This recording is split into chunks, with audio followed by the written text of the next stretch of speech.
Nah, jadi di dalam kitab Fathul Mu'in yang berkata Syekh Zainuddin bin Abdul Aziz, di sana dikatakan hukumnya diperbolehkan sang suami menghisap klitoris sang istrinya. Nah, begitu juga sebaliknya, sang istri juga diperbolehkan untuk mengulum milik sang suaminya yang kita kenal dengan gaya 69 ini gitu ya. Nah, jadi bagi sang suami ataupun sang istri jika hal itu memang dianggap diperlukan dan saling menyukai, maka tak perlu ada keraguan kalau berbicara di dalam ilmu fikih, ulama di dalam mazhab Imam Syafi'i memperbolehkannya. Dengan syarat sang istri dan juga sang suami saling suka ya, saling meridhoi seperti itu.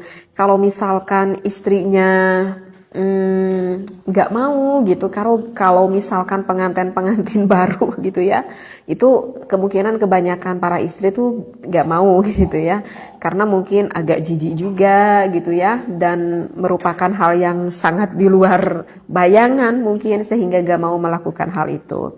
Nah, tetapi kalau misalkan dengan berjalannya waktu dengan sedikit suami merayu begitu ya, kebanyakan sih wanita tidak akan merasa keberatan sih seperti itu.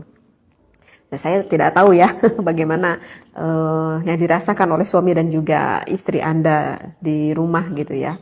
Cuman kebanyakan gitu kalau saya dengar gitu seperti itu.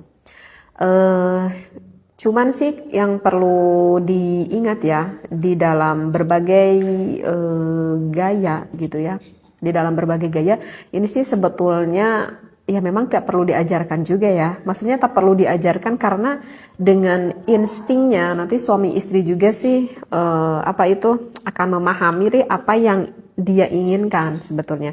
Jadi yang ingin saya titik beratkan di sini itu adalah bukan gayanya itu sih sebetulnya, tetapi hukumnya itu apakah diperbolehkan atau tidaknya. Jadi yang ingin saya sampaikan bukan gayanya tetapi hukumnya. Nah, kalau bertanya hukumnya di dalam fikih ya diperbolehkan. Dan harus diingat ya, wahai para suami dan juga istri, di dalam melakukan berhubungan seksualitas itu merupakan ibadah ya, itu merupakan ibadah bahkan yang besar sekali pahalanya. Jangan dikira ini bukan ibadah, ini adalah suatu ibadah yang besar sekali pahalanya dan banyak sekali kemanfaatannya. Yang namanya ibadah pasti itu akan diawali dengan yang baik, akan diakhiri dengan yang baik, dan dilakukannya pun dengan yang baik pun.